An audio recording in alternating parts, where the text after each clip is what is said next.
वैश्विक महामारी कोरोना के कारण एक तरफ तो जहां देश आर्थिक और सामाजिक रूप से प्रभावित हुआ, वहीं अनिश्चितता और विभिन्न कारणों से लाखों की संख्या में प्रवासी कामगारों के सामने रोजी रोटी का संकट आ खड़ा हुआ।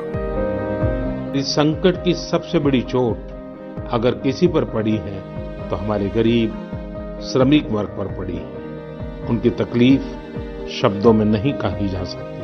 प्रवासी मजदूरों को देखते हुए बहुत कुछ नए कदम उठाना आवश्यक हो गया है। केंद्र सरकार ने अभी जो फैसले लिए हैं, उससे गांवों में रोजगार, स्वरोजगार, लघु उद्योगों से जुड़ी विशाल संभावनाएं खुली हैं। ये फैसले इन स्थितियों के समाधान के लिए हैं, आत्मनिर्भर भारत के लिए है। इसी दिशा में केंद्र सरकार का एक महत्वपूर्ण कदम है गरीब कल्याण रोजगार अभियान।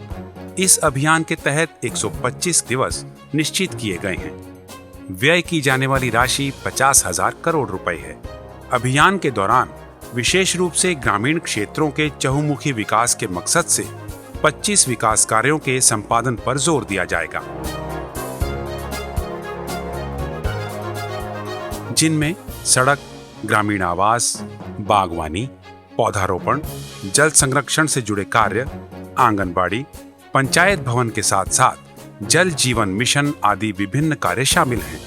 125 कार्य दिवसों वाले इस अभियान के तहत जो कामगार अपने गृह क्षेत्रों में आने के बाद अपने क्षेत्र में ही रहकर काम करना चाहते हैं, उनको उनके हुनर और रुचि के अनुसार संगठित करते हुए सतत आजीविका सृजन के लिए उद्यमिता और आजीविका विस्तार के प्रयास किए जाएंगे।